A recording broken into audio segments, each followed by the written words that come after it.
أعزائي المستمعين، أرحب بكم في حلقة جديدة من برنامجكم الأسبوعي ما خلف الستار. اليوم راح نتناول في حلقتنا موضوع الراب العربي. ضيوف حلقتنا اليوم جروب القيادات العليا، أحد الجروبات الموجودة في الأندر جراوند السعودي، راندر ويونج بوي وأمير مشهور.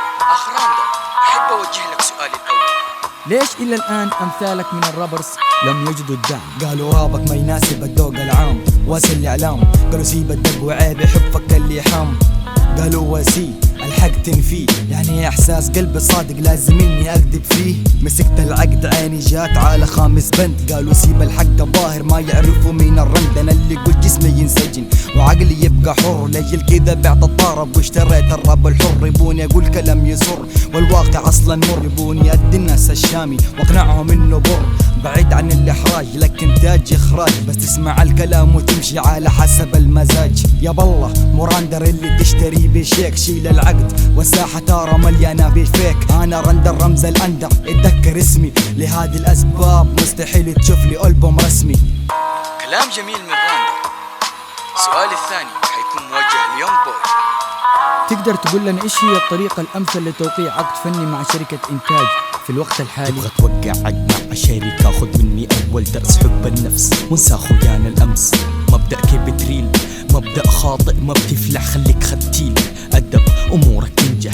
ثانيا تبيع قلمك، تنسى ألمك، تنسى حقوقك وتخاوي اللي ظلمك. مبدأ السماح جائز لكن ما يجوز انك تعيش زي البهائم بلا ركائز. ثالثا تكون ليبرالية صح، تموت الغيرة هادي مو دياثة، هذا انفتاح. عفوا كلامي فيه له قصف، مو بيدي مبدئي ما بيسمح اني اغض الطرف عن الحق، والحق واضح في العين. تكون منافق وتلعب على الحبلين، يكون ما عندك كلمة وتنقض أي عهد. رضيت بكل هذا كده بيجيك مليون عقد. جميل، يعني عشان تحصل على عقد لازم تبيع مبادئ.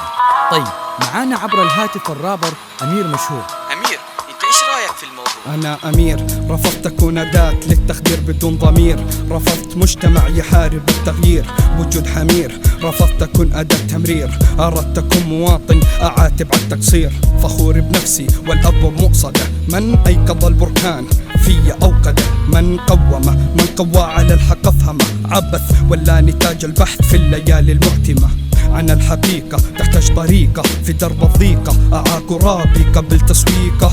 مروجين الفشل تباع المثلث، يبون الراب هزل يتمنوا يكون مؤنث. يمثل الشيطان يتجاهل الإنسان، تلبس قناع تكون كلب تطلق العنان. تعيش مسير مكسور مصدر للهراء، أعيش بهذا المنظور رافض الإمضاء. كلام جميل من جروب القيادات العليا، أتمنى صوتكم يوصل للناس. وفي نهاية الحلقة لا يسعني إلا أن أشكر ضيوفي والمستمعين. نلقاكم على خير وشكرا.